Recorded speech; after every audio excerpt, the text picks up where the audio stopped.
In the shadow she lurks, a digital sage. Her words cut through like a sharpened blade. Political cow, her voice brings rage. A rebel in the neon-born parade.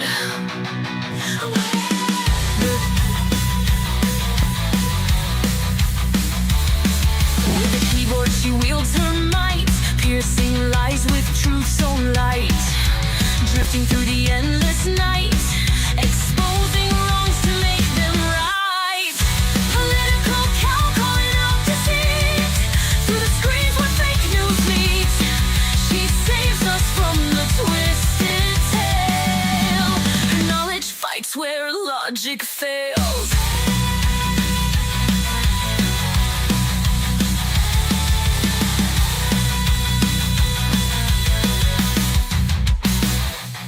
In a world where falsehoods grow, her wisdom like the wind it blows through every corner, every show. A beacon where the lost clouds glow. Political cow calling out deceit through the screens where fake news meet. She saves us from the twisted tale. Her knowledge fights where logic fails.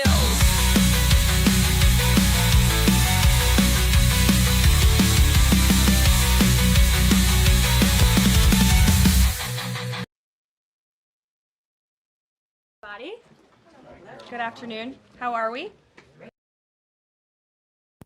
Hey guys, I guess you said it for me. How are we, everybody? I'm short on time, so we're gonna just jump right to it. We got the QR code on the screen. Screenshot, press and hold, or tap that QR code in your Photos app if you're on mobile, and you'll be able to dial in if you have some comments or want to share your thought process. But I wanted to at least get through the daily press briefing. There were some fairly controversial items that were discussed today. So let's jump right into it and get going. I'll cue up the very light and gentle music in the background too. Good. Good to see you all. I want to start today by addressing the U.S. Army soldiers who went missing while conducting a mission to repair and tow an immobilized tactical vehicle in Lithuania in the early hours of March 25th. Tragically, 3 soldiers were found deceased in Lithuania yesterday, and it pains me to confirm that today, the 4th soldier was also found deceased. The President, the Secretary of Defense, and the entire White House are praying for the victims' friends and family during this unimaginable time. This is another stark reminder of the selfless sacrifice of our brave military men and women who risk their lives around the world every day to keep us safe. God bless them. On another note, at our southern border, there is more massive news. Southwest border crossings in March fell to the lowest level in American history, down 94% from March of last year under President Biden, when 137,000 illegal aliens poured across our wide-open southern border. Thanks to President Trump's leadership, Border Patrol agents are now back to doing the jobs they signed up for, securing the border, rather than serving as travel agents for illegal aliens. The Los Angeles Times captured the Trump effect on the border with a recent article. Their headline read, "California-Mexico border, once overwhelmed, is now nearly empty." With so few migrants coming into the U.S., they wrote, "Shelters that once served migrants have completely closed." Deportations of illegal aliens who threaten the safety of the American people are also continuing at a rapid pace. Over the weekend, the United States military transferred a group of 17 violent criminals from the Tren de Aragua and MS-13 terrorist organizations to El Salvador. And an illegal alien who was released by the Biden administration into our country was just arrested in Georgia and charged with the horrific killing of Camelia Williams, a mother of 5 and grandmother. The suspect has now been indicted on charges of malice murder, felony murder, aggravated assault, rape, aggravated sexual battery, and necrophilia, which, for those who don't know, necrophilia is a sexual obsession with a corpse. This suspect was ordered to be removed in July 2023, but the Biden administration allowed him to stay. This case represents the ruthless murderers, rapists, and pedophiles who Joe Biden and Democrats let into our country over the past 4 years through our southern border. They should have never been here in the first place. Keep this in mind the next time you see Democrats protesting future illegal alien removals from our country. President Trump is focused on fulfilling his greatest obligation, to keep the American people safe and to defend our country from violent invaders. Looking ahead to tomorrow, April 2nd, 2025, will go down as one of the most important days in modern American history. Our country has been one of the most open economies in the world, and we have the consumer base hands down, the best consumer base. But too many foreign countries have their markets closed to our exports. This is fundamentally unfair. The lack of reciprocity contributes to our large and persistent annual trade deficit that's gutted our industries and hollowed out key workforces. But those days of America, beginning tomorrow, being ripped off are over. American workers and businesses will be put first under President Trump, just as he promised on the campaign trail. The president's historic action tomorrow will improve American competitiveness in every area of industry, reduce our massive trade deficits, and ultimately protect our economic and national security. President Trump's economic vision is rooted in common sense. America will offer companies the lowest taxes, energy costs, regulations, if they make their products right here in the United States and hire American workers for the job. It's simple. If you make your product in America, you will pay no tariffs. We have already seen a number of the largest companies in the world respond to this economic approach. For example, Project Stargate, led by Japan-based SoftBank and US-based OpenAI and Oracle, announced a $500 billion private investment in the United States-based artificial intelligence infrastructure. Apple announced a $500 billion investment in US manufacturing and training. NVIDIA announced it will invest hundreds of billions of dollars over the next 4 years in US-based manufacturing. And the Taiwan semiconductor manufacturing company TSMC announced a $100 billion investment in US-based chips and manufacturing. These are just a few of the investment announcements that have already been made, and it is clear that President Trump's America First approach is already working. In our new media seat today is Mark Halperin, the co-founder and editor-in-chief of Two Way, a new live video platform that builds communities around interactive conversations with leaders and content creators from every subject area. Mark and his colleagues welcome all voices into discussions that are spirited but respectful. They have over 37.5 million video views, over 3.6 million watch time hours since the platform began just last year. This is new media in its truest sense, allowing the people to ask questions, make comments, and be an active part of engagement on the most important issues facing the country and our world. With that, Mark, please kick us off and welcome to the briefing room.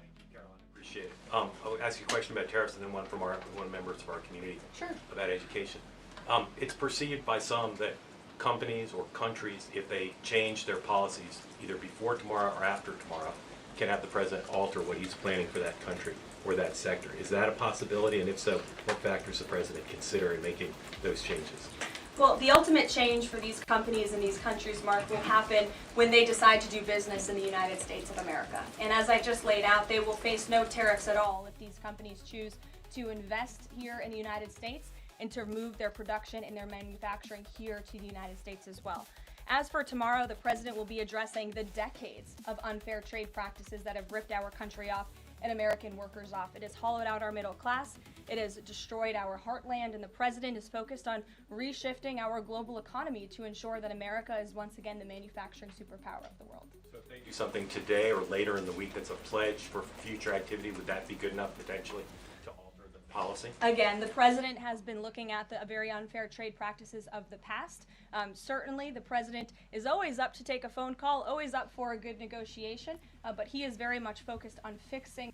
Yeah, so guys, I put it in the chat, but that guy was on a Showtime program.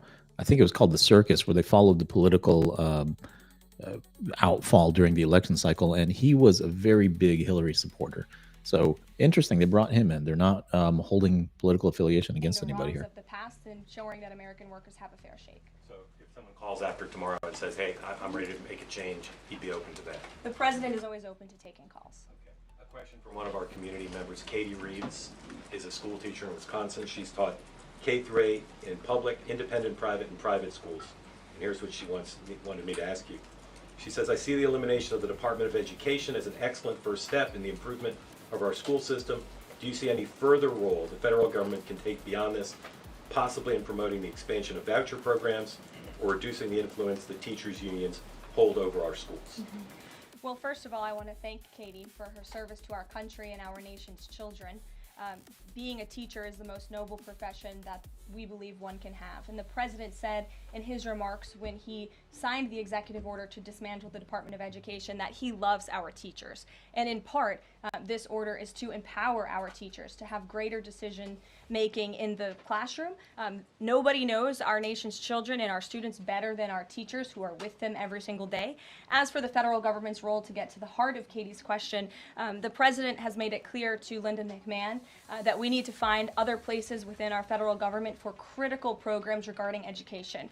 Pell Grants, Title IX, lawsuits, etc., civil rights lawsuits, all of that are critical functions, special needs programs, nutrition programs, but there are other places throughout the federal bureaucracy where those things can happen and work. The Department of Education has been a very bloated bureaucracy. We spent trillions of dollars on this department, and for what? Our children are worse off as far as education goes today than they were when this department originated, and that's very concerning to the president. So, The two issues she cited are those priorities for the president: school education choice, vouchers, and diminishing the role of teachers' unions. The president is very supportive of both of those things, particularly when it comes to school choice. He has said that school choice is the civil rights issue of our time, and he wants every child, regardless of zip code, socioeconomic status, how much money their parents have, to be able to go to the school of their choosing that best suits their educational needs. And he is going to empower state and local leaders to make those decisions on behalf of our nation's children. Thanks for being here, Mark. Jeff. Just changing subjects for 1 second. The administration has expressed a complete confidence in how all the deportation flights to El Salvador were conducted. But now that the administration has conceded that All right, here we go. This is the big question. Of one Salvadoran national, will there be any reviews conducted? And does the president express any thoughts on the one error that was disclosed in court last night? Well, first of all, the error that you are referring to was a clerical error. It was an administrative error. The administration maintains the position that this individual who was deported to El Salvador and will not be returning to our country was a member of the brutal and vicious MS-13 gang. That is fact number one. Fact number two, we also have credible intelligence proving that this individual was involved in human trafficking. And fact number three, this individual was a member, actually a leader of the brutal MS-13 gang, which this president has designated as a foreign terrorist organization. Fact number four is that foreign terrorists do not have legal protections in the United States of America anymore. And it is within the president's executive authority and power to deport these heinous individuals from American communities. It is a promise he campaigned on. It is a promise he is keeping. And every single person in this room should be grateful for that, considering especially MS-13 is very prevalent and prominent here in the District of Columbia, in Maryland, and in Virginia. And the president, the attorney general, everyone who has been involved in these operations is focused on eradicating these criminals and terrorists from our communities. The vice president said he was a convicted member of MS-13. What evidence is there to back that up? There's a lot of evidence, and the Department of Homeland Security and ICE have that evidence, and I saw it this morning. Steve. Has the president fully made up his mind on the level of tariffs to impose tomorrow? We keep hearing about a 20% flat rate. The president said last night he has made a decision and a determination. I was with him in the Oval Office earlier, and he is going to announce that decision tomorrow. I don't want to get ahead of the president. This is obviously a very big day. He's with his trade and tariff team right now, perfecting it to make sure this is a perfect deal for the American people and the American worker, and you will all find out in about 24 hours from now. And are the car tariffs going to go into effect on April 3rd as scheduled? Correct. Yes, they will. Okay. And last thing, would you like to respond to the Chinese military drills around Taiwan? Yes, I would. As a matter of fact, the National Security Council briefed me on this morning, and they said that the president is emphasizing the importance of maintaining peace in the Taiwan Strait, encouraging the peaceful resolution of these cross-strait issues reiterating our opposition to any unilateral attempts to change the status quo by force or coercion. That is directly from the National Security Advisor. Just for you, Steve Holland of Reuters. Monica. Thank you so much, Caroline. Elon Musk this week revealed that Doge found that the Biden administration issued over 2 million Social Security numbers to illegal aliens, found 20 million dead people marked as alive in the Social Security system. Has the White House confirmed these numbers with Elon, and is the White House looking into correcting this? I'm not sure about those specific numbers that Mr. Musk cited. I can tell you what the Social Security Administration has said themselves, according to an Inspector General's report that was conducted last year, showing there was nearly $80 billion worth of fraud in this program. We know for a fact there are individuals who should not be receiving benefits on the Social Security rolls, and this administration is focused on cleaning out the waste, fraud, and abuse in every agency, but particularly in Social Security, to make it stronger for our tax-paying, law-abiding citizens who deserve these entitlements and programs. Because you did bring up Doge, I do want to tout the incredible efforts that have been made at the Environmental Protection Agency. And Administrator Lee Zeldin is just doing a tremendous job. Just yesterday and today it will be going into effect. He announced that taxpayers will be saved $8 million in annual lease costs by moving staff out of the 323,000 square feet of space that the EPA currently occupies, which is completely unnecessary. Yesterday, Administrator Zeldin also announced he will be shutting down a museum that the Biden administration built to tell a selective story about the EPA's history and climate change. It was a real pat on the back to President Biden. And guess how much American taxpayers paid for it? $4 million for this museum that I think only 1,000 visitors saw last year alone. And it will cost American taxpayers $600,000 per year to operate this museum. Well, it's not going to exist anymore. We're going to save taxpayers those critical funds. And Administrator Zeldin is very proud to announce that. And just at EPA alone, and the cuts that they have made, they've saved taxpayers more than $22 billion in wasteful grants and spending. Peter. Thank you, Caroline. When the president goes down to Florida on the weekends, does he ever hear from, there are so many retired folks down in Florida, does he ever hear from any retired Americans who are stressed about these wild swings in the stock market because of the tariff uncertainty, and they're sitting there on fixed income or living off a 401k, and they don't know how much money's going to be left?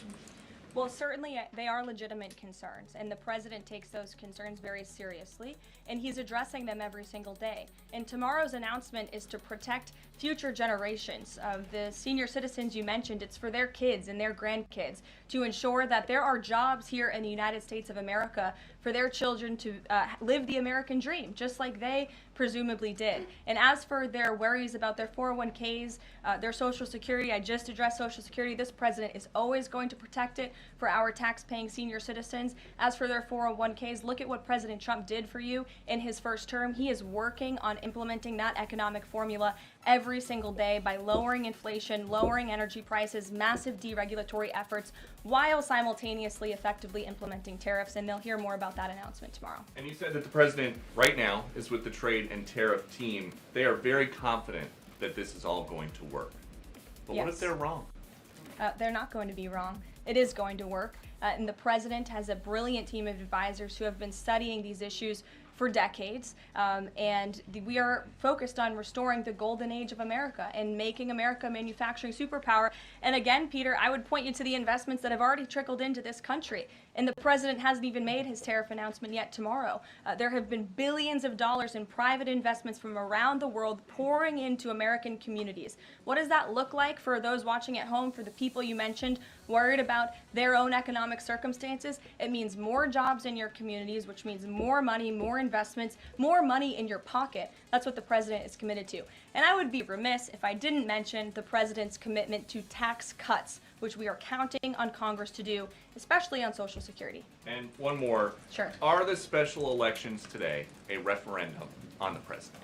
I think first of all, as you know, I'm a government employee now, so I'm not very much allowed to comment on elections that are taking place. That's something to get used to, having just been on the campaign trail for quite some time. But the president is the leader of the America First movement and the MAGA movement. And that was made very clear on November the 5th when he received nearly 80 million votes. I could also say that it is the constitutional right of every law-abiding American in these places where these elections are being held to vote, and every American should exercise their constitutional rights. Sure. Thanks, Carolyn. A few questions about this deportation case. First, I wanted to clarify something that you said to Jeff a few minutes ago. You said you'd seen evidence that this man was a convicted gang member. In what court was he convicted and for what? This individual was an MS-13 ringleader. This individual was also engaged in human trafficking. And I'm glad you brought up this point again, because I would like to point out that if you just saw the headline from the insane, failing Atlantic magazine this morning, you would think this individual was Father of the Year, living in Maryland, living a peaceful life, when that couldn't be further from the truth. They didn't even mention in the title of that article, or even in the first paragraph, that this individual is an illegal criminal who broke our nation's immigration laws. He is a leader in the brutal MS-13 gang, and he is involved in human trafficking, and now MS-13 is a designated foreign terrorist organization. Foreign terrorists have no legal protections in the United States of America, and this administration is going to continue to deport foreign terrorists and illegal criminals from our nation's interior. But a judge ordered that he should remain in this country. So are you saying that it is okay to ignore a judge's ruling if you don't like it? Who does that judge work for? He's an immigration It was an judge. immigration judge who works for the Department of Justice at the direction of the Attorney General of the United States, whose name is Pam Bondi, who has committed to eradicating MS-13 from our nation's interior. And let me tell you why we've made this commitment. MS-13, may I remind each and every one of you, is a brutal and vicious gang.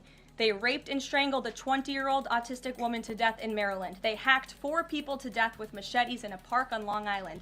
They have kidnapped, sexually tortured, and shot a teenage girl in Texas after she insulted them, allegedly. Killed and mutilated a 17-year-old girl in Virginia, stabbing him 16 times and cutting off his hands. They beheaded and cut out the heart of a man in Washington, D.C. They raped and murdered a 13-year-old girl in California. They sex trafficked a slew of young girls, including one who was just 12 years old. Raped an 11-year-old girl in Brooklyn while her brother was in the room. Sex trafficked a 13-year-old in Maryland and Virginia, miles away from this White House, even beating her 26 times on her backside with a baseball bat. Pressured homeless New Yorkers to undergo unnecessary surgeries such as spinal fusion in order to bolster their fraudulent lawsuits. These are vicious criminals. This is a vicious gang. And I wish that the media would spend just a second of the same time you have spent trying to litigate each and every individual of this gang who has been deported from our country as the innocent Americans whose lives have been lost at the hands of these brutal criminals. We maintain our position, and very strongly so. Jennifer. One more on the tariffs. Can you say what the latest thinking is on the start date? I know you were just in the Oval. Are they all going to take effect this week on the reciprocal tariffs? And whenever they start, is that enough time for companies and everyone involved to adjust to that start date? My understanding is that the tariff announcement will come tomorrow. They will be effective immediately. And the president has been teasing this for quite some time, as you know. He's talked a lot about April 2nd as Liberation Day in America. It would be taking place today if not for April Fool's Day. But tomorrow will be the day, and he's been talking about it for a while. And as a result, you've seen these companies make commitments to investing right here in the United States. Jasmine. Thank you so much. I wonder, back on tariffs, if any market indicators is the White House looking for to see if this tariffs plan is successful down the line? Well, look, the president has been asked and answered this question about the stock market and whether he's watching it. And I've said, and he has said, the market is a snapshot in time. Yesterday, Dow futures were up. And there's been a lot of talk about the market, and it was up yesterday. So, look, the president wants to ensure that all Americans make out well, particularly Main Street. That's the focus of these tariffs. But as I've said repeatedly, just like they were in his first term, Wall Street will be just fine. Shelby. Thanks. A bipartisan pair of senators sent a letter to the president today arguing that the recent strikes in Yemen are emboldening the Houthis and saying that Congress has not authorized war against them. Is the administration planning to consult with Congress at some point or going forward regarding the strikes?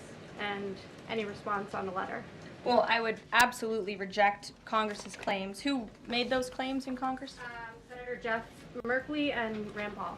Okay, well, I would absolutely reject those claims. These Houthi strikes have been incredibly successful. Last time I was at this podium, there were more than 100 successful strikes. There have now been over 200 successful strikes against the Houthis. Iran is incredibly weakened as a result of these attacks, and we have seen they've taken out Houthi leaders. They've taken out critical members who were launching strikes on naval ships and on commercial vessels, and this operation will not stop until the freedom of navigation in this region is restored, which is a critical principle, and this president stands. Hey guys, if you take a moment on mobile, just double tap the screen, give me a like. It would really help out my program here.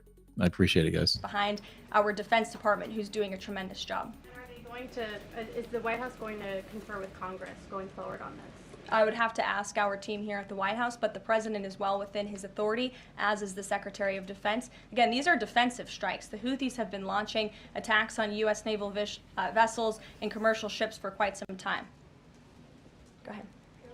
Caroline, Yeah. the pause on the Canadian and Mexican tariffs, the fentanyl tariffs, that's set to expire tomorrow. Is the president considering extending that pause? Look, I will let the president speak on the specifics of the tariffs tomorrow. But as for fentanyl, we have seen this has certainly caused a national security crisis here in the United States. Fentanyl continues to be the #1 killer of young people in this country, and the president is very much focused on that. Deanna. Thank you, Caroline. The president recently signed an executive order on making D.C. safe and beautiful. On the campaign trail, he talked about making New York great again. Does he have any plans on establishing a similar task force? Has he been pressuring Governor Hochul in any way in his conversations about New York and lowering crime? Well, he has been in correspondence with Governor Hochul quite a bit on the issue of crime, also on the issue of congestion pricing, and so many other issues that are facing New Yorkers. And he wants New York to clean up their streets just as he does here in Washington, D.C. He also speaks to Mayor Adams as well. So he's engaged with state and local leaders across the entire country to ensure they're doing their part to help American citizens in each and every state, regardless of if it's a red state or a blue state. A question on Russia. Yesterday, the Russian government said that their new goal is 160,000 conscripts for the war. Has the president seen that number, and does he have any response given his recent conversations on peace talks? Well, I can tell you what the president said last night, and that is he is frustrated with leaders on both sides of this war. He wants this war to end. There are men that are dying on both sides, and it's been going on for far too long. Our team continues to be engaged with the Russians as we are with the Ukrainians, and the president continues to be very, very much engaged on this topic every single day. Caroline. Sure. Caroline, Sure. The president said over the weekend that he couldn't care less if prices went up on foreign cars because people buy more American cars. There's been consensus from a lot of economists that these tariffs could raise prices on other goods as well. Is the president comfortable with Americans on Main Street paying more because of these tariffs? The president is doing everything he can, and this entire administration is doing everything we can to bring down the cost of living in this country. An inflation mess that was fueled by the previous administration's reckless spending, overburdensome regulations that this administration is focused on slashing every single day. I just read you a statistic just from the Environmental Protective Agency alone. We're saving taxpayers money that's ultimately going to drive down inflation, and we're unleashing the might of our energy industry, which will bring down prices as well. To the heart of your question, because this is very important to the American people, you should trust what this president did for you in his first term. He effectively utilized tariffs while driving down inflation. It was a record low 1.4% when he left office, and he's focused on getting back to that. It's unfortunate the previous administration left us in this mess. Sure. Representative Anna Paulina Luna left the Freedom Caucus over their lack of support for her bill that would allow new parents to proxy vote around 12 weeks around the birth of their baby. Does the president support that bill? I'm not sure. I haven't actually talked to the president about that bill, but I certainly can and can get a take on if he supports it or not. Thank you. And one more. The D.C. Circuit ruled last week that the president can fire holdover Biden appointees of independent agencies. Will this ruling empower President Trump to dismiss more federal employees? Well, the president has given the responsibility to his cabinet secretaries to hire and fire at their respective agencies, and they reserve that right. You saw the Secretary of Health and Human Services announced more layoffs today. This is all part of the administration's effort for a mass reduction in force in the federal bureaucracy here in Washington, D.C. to save American taxpayers money. As for agencies within the president's executive authority, the president retains that right. And we've seen there have been bureaucrats at some of these agencies that have been trying to act independent. They need to remember who they work for. It's the executive of the executive branch. You look at the United States Institute of Peace, for example. There was a little bit of a standoff with bureaucrats over there who didn't want to realize who they work for, and that is Donald Trump. And President Trump is focused on streamlining these agencies to save American taxpayers money, and he has every right to do that. Caroline. Sure. Go ahead. Thanks, Caroline. Yeah. In Gaza, the bodies of 15 rescuers have been found in their sort of ambulances where they were apparently killed by Israeli forces. Just wondering if the White House is going to be calling on Israel to investigate that and to try and avoid similar casualties involving rescue workers in the future. Well, as for the specific situation you just mentioned, I'll talk to the president about it and our national security team. What I can tell you is what I've spoken with the president on. He very much remains committed to backing Israel, and it was only because of this president and his team's leadership that we had a temporary ceasefire in Gaza, that we were able to bring many hostages home. And the president made it very clear to Hamas, you get the hostages out, all of them, or there will be hell to pay. And Hamas is certainly witnessing what it feels like for all hell to be paid, and the president supports Israel's right to defend itself. Any progress at all on a ceasefire at the moment, as far as the president's concerned? The president and his team continue to be engaged on this every single day. Sure. Go ahead, Tamara. So I'm just wondering, related to that, if you have an approximate date for the president's first foreign trip. I think there was a little confusion yesterday about what month he was talking about. And then will he need a ceasefire to be in place or closer, either in Gaza or in Ukraine, before that trip takes place? Mm-hmm. The president will be heading to Saudi Arabia in May. As for specific dates and details, we will be reading those out to you as soon as we possibly can. Hey, I'm going to read a comment really quick by Feynman. Says, imagine cutting $130 billion from the budget, which mostly are just cut and hardly saved at all. I'm trying to ponder that. All while throwing $5 trillion down the drain. Cut and saved, I take those as the same thing. Interested in your full thought here there, Feynman. I know our teams are working on the details of that trip. And then again, as for a ceasefire, the president's made it clear that's what he wants to see in Russia and Ukraine, and his team continues to be engaged on it every day. Kelly. Signal, you said case closed yesterday. Do you, as that case was closed, do you have anything that you can share about what was learned, how this can be avoided in the future, any sort of findings from that investigation? The case is closed, and the president continues to have confidence in his national security advisor. Yes, Kelly. Kelly. Thanks, Caroline. So the Sorry, president has said... Ed, I'll come to you after. The president has I'm said... glad you're so eager to ask a question. It's Liberation Day. Yes, it is. Caroline, the president has said foreign countries and companies will eat the cost of tariffs. In his speech on Inauguration Day, he said, quote, instead of taxing our citizens to enrich other countries, we will tariff and tax foreign countries. Hey guys, if you're in here, give the live a like. It helps out with the distribution of the program, and helps get me some resources to build out our Discord and some other stuff to keep the conversation going with folks. A lot of good trains of thought and back and forth happening in the chat. Want to be able to enable that to continue even after the stream. Countries to enrich our citizens. Right. So then why did he have to tell the domestic automakers not to raise prices? Well, that was a private conversation that was had. I'm not sure if that comment was made or was not made. But as for what the president said in his Inauguration Day speech, he's absolutely correct. A tariff will be a tax on these foreign nations, these foreign companies, and if they want to be absolved of that tariff, then they can come here to the United States of America to do business, bring their jobs here. Edward, go ahead. Thank you. So Canadians have been negotiating with the Commerce Secretary over the trade, the tariffs. How many companies are mutually... Joshua says, no likes for me. I'll tell you what, give it a dislike. Give it a thumbs down if you don't like it. I mean, let the algo know how this is feeling to you. Thumbs up, thumbs down, whatever it is. I appreciate any feedback possible. But Feynman sees the cuts, meaning that they're off the budget. That doesn't mean that they won't have to allocate those funds later. It's the same thing. There's no distinction here. If you're actually cutting something out of the budget that's coming off of your plan, That's real dollars that are not being spent. So that won't increase the deficit. Talking with the U.S. or countries are mutually talking with the U.S. to lower tariffs? I don't have a specific number, but I can tell you there have been quite a few countries that have called the president and have called his team in discussion about these tariffs. But again, there's one country the president cares most about, and it's the United States of America, and doing what's best for the people who elected him to this office to restore their jobs, their wealth, and their prosperity. I'm looking at the clock. I have a hard out today. I have a hard out today because I'm actually heading over to the State Department with the First Lady of the United States. She will be delivering remarks at 1 o'clock this afternoon at the 19th International Women of Courage Award ceremony with our great Secretary of State Marco Rubio that starts at 1. This is the 5th year Mrs. Trump is participating and standing with brave women leaders who embody American values abroad. And the First Lady in her remarks today will highlight the profound connection between the love and courage that will be shown by this year's honorees. I encourage everybody to tune in at 1 o'clock, and then we'll see you all tomorrow for Liberation Day. Thanks, guys. Thanks, Caroline.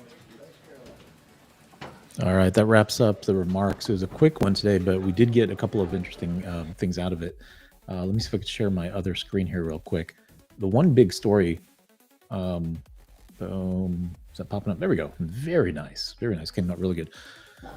Hopefully you can see this pretty well here, guys. And again, hey, give this a like.